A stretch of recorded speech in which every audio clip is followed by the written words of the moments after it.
Global Endeavor Publishing presents My Sister's Keeper by Paul B. Kohler. Produced by Paul B. Kohler and Global Endeavor Publishing.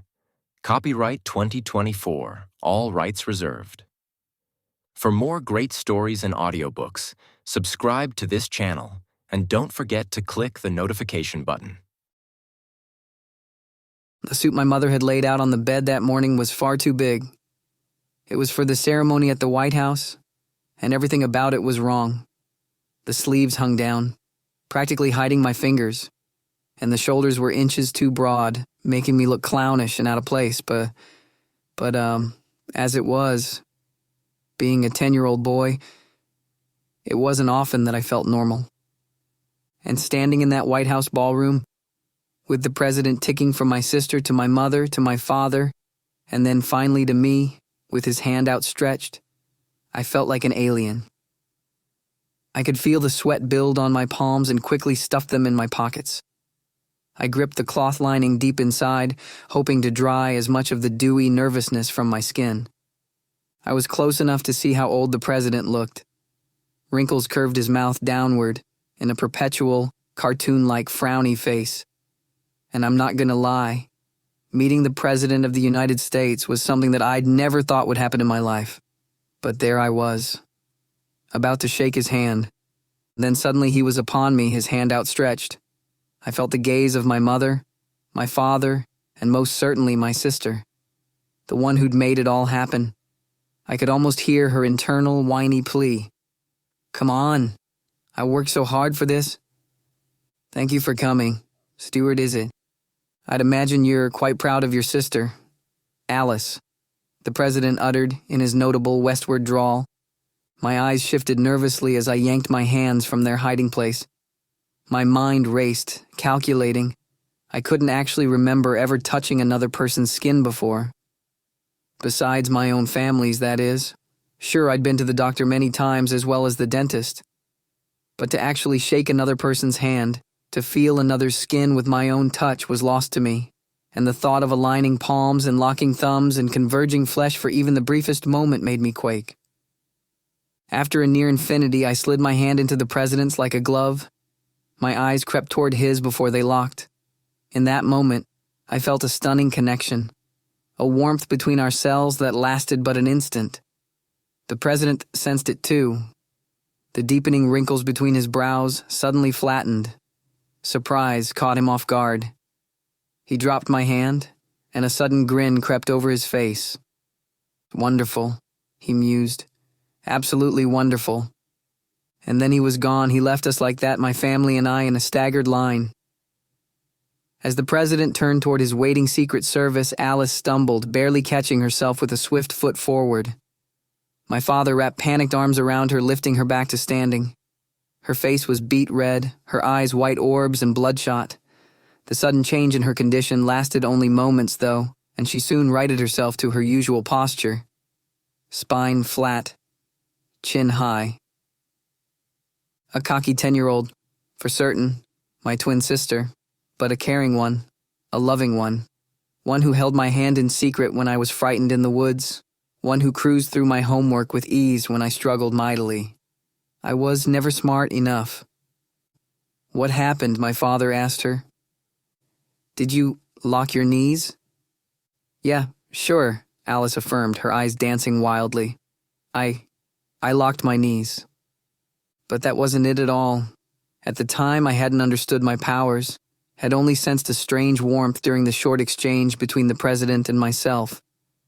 As the ceremony ended and we were ushered back outside to wait for our beat-up family van that would scuttle us back to the suburbs, I turned my attention to my hands.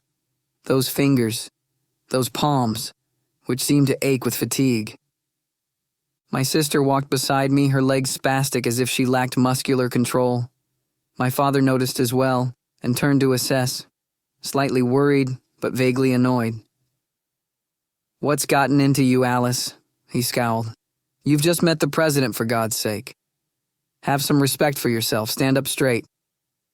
For once, he wasn't spitting insults at me, and for this I was vaguely grateful.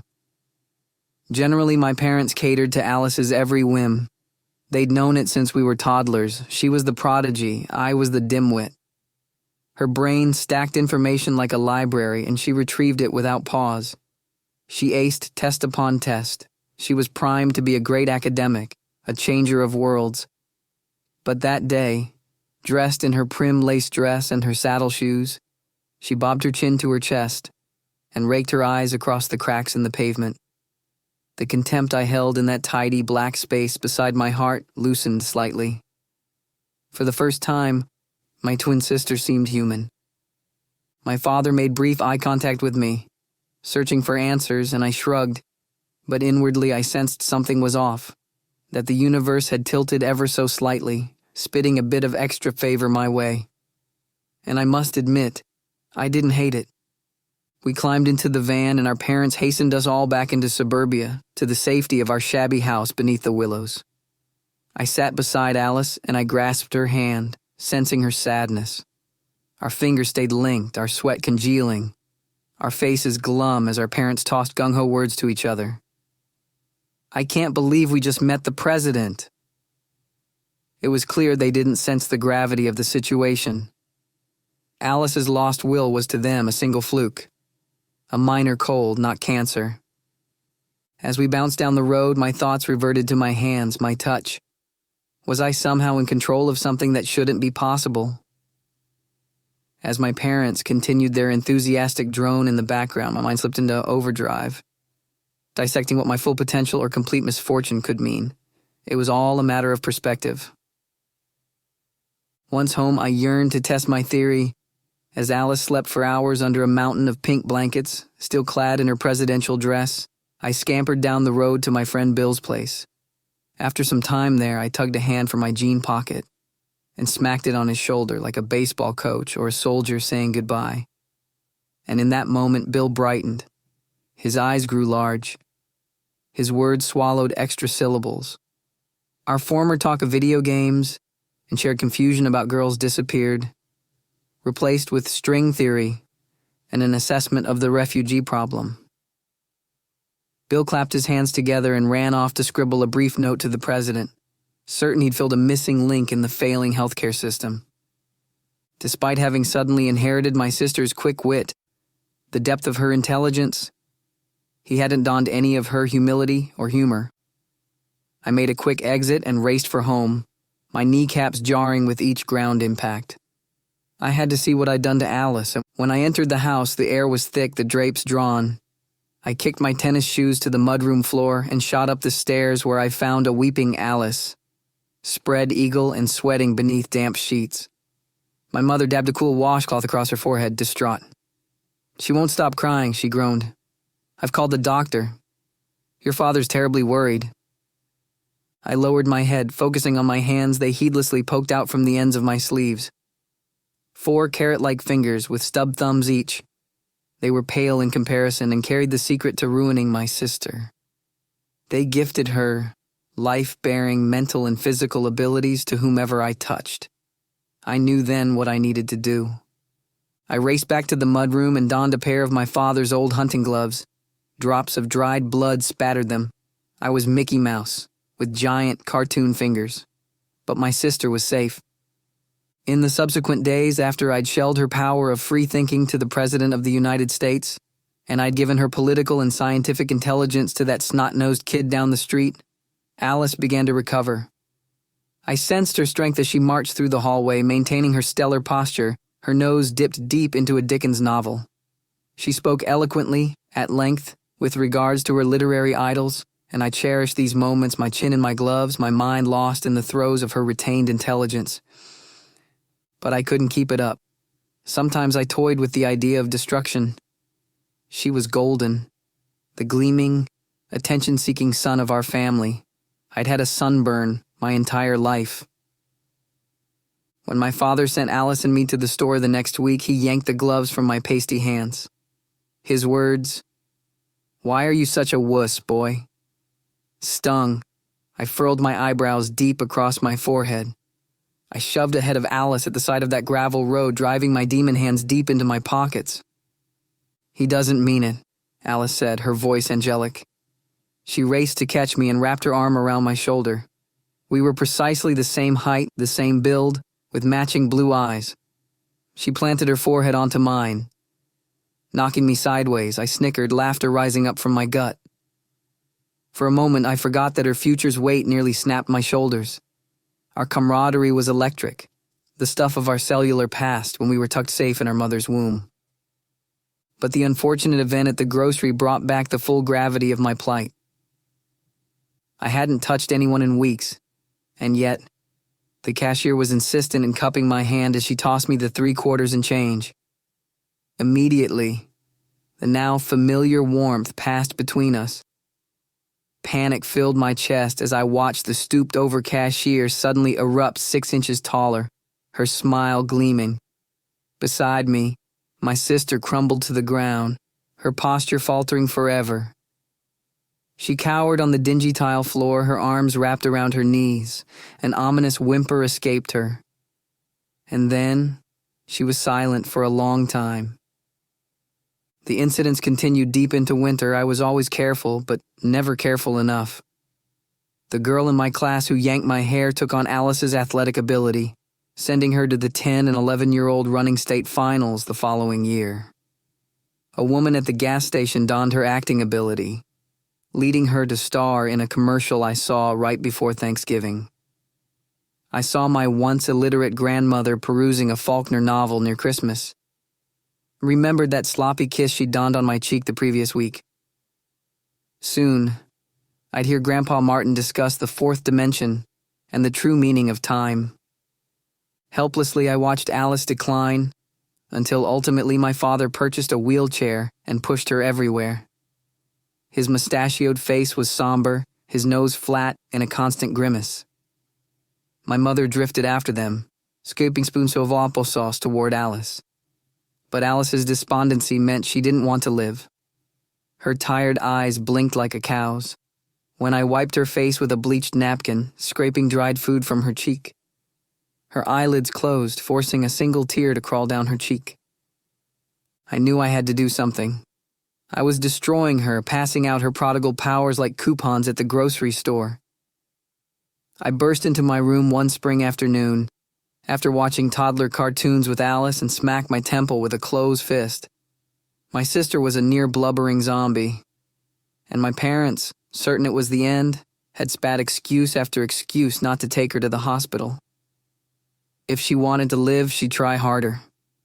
I heard my father say between cigarette puffs, standing in his boxer shorts and a thick winter coat on the front porch.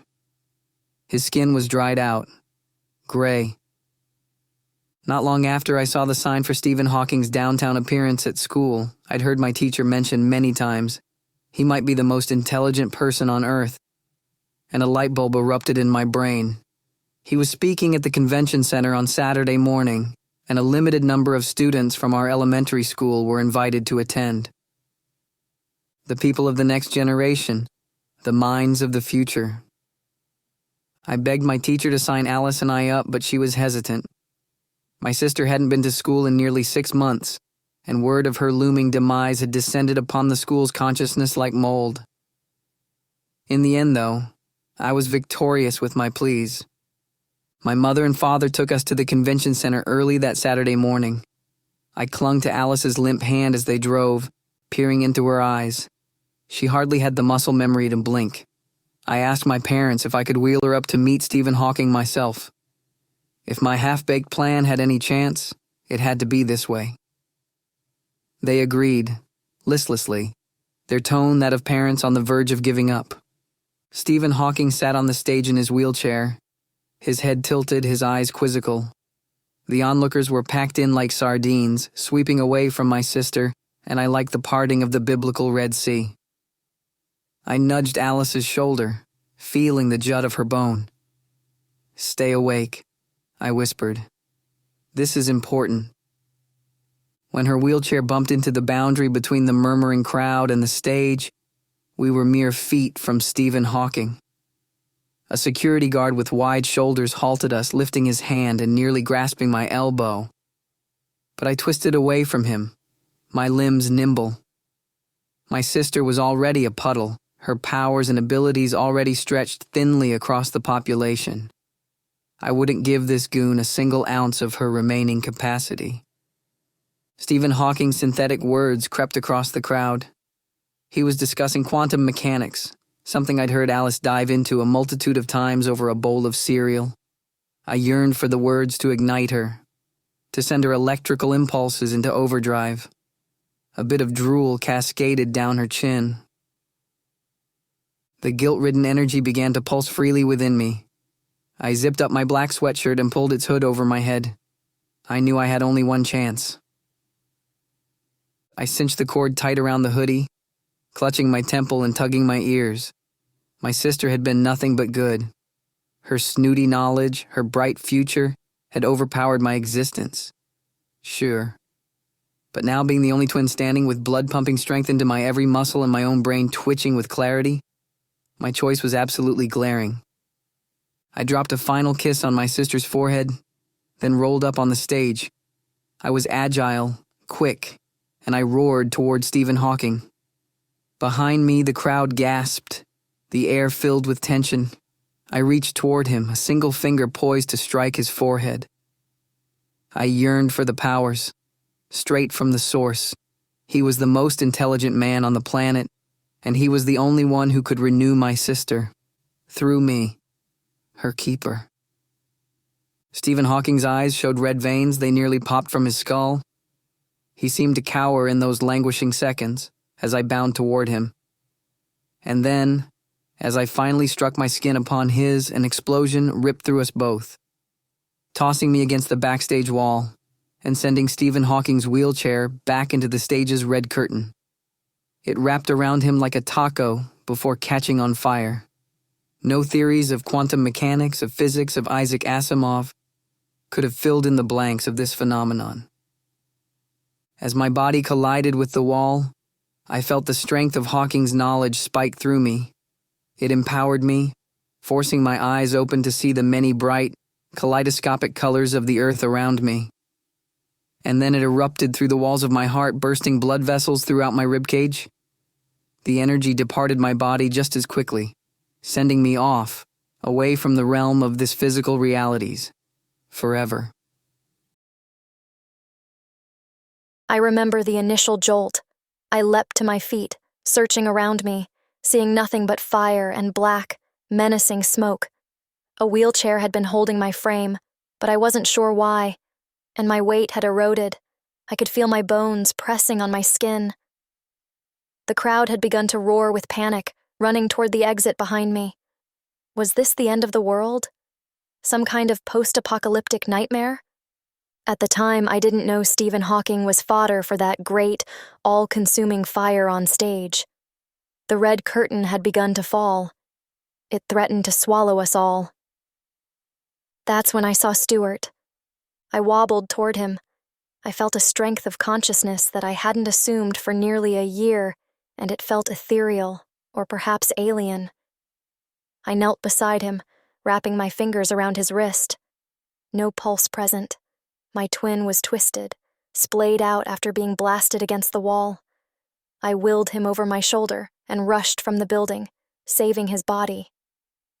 Despite the chilling arrival of multiple fire engines, the convention center smoldered to the ground. Of course, I heard about the events later, that I'd been near comatose for months, that my parents had assumed I'd die, that Stuart had insisted we attend the Stephen Hawking speech on quantum physics because he thought his sister might enjoy it. The teachers pitied our family, had already chosen dresses for my funeral.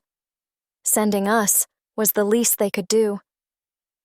My miraculous recovery in the moments after Stuart's convergence with Stephen Hawking wasn't something people discussed. My parents took on the grief of losing my brother, donning one shadow for another. And I was left with the aching guilt that my survival meant his death.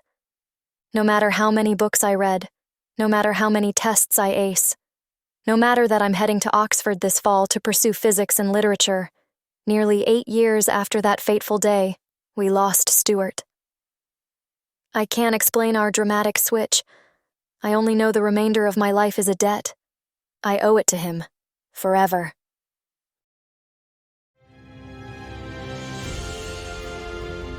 This has been My Sister's Keeper by Paul B. Kohler.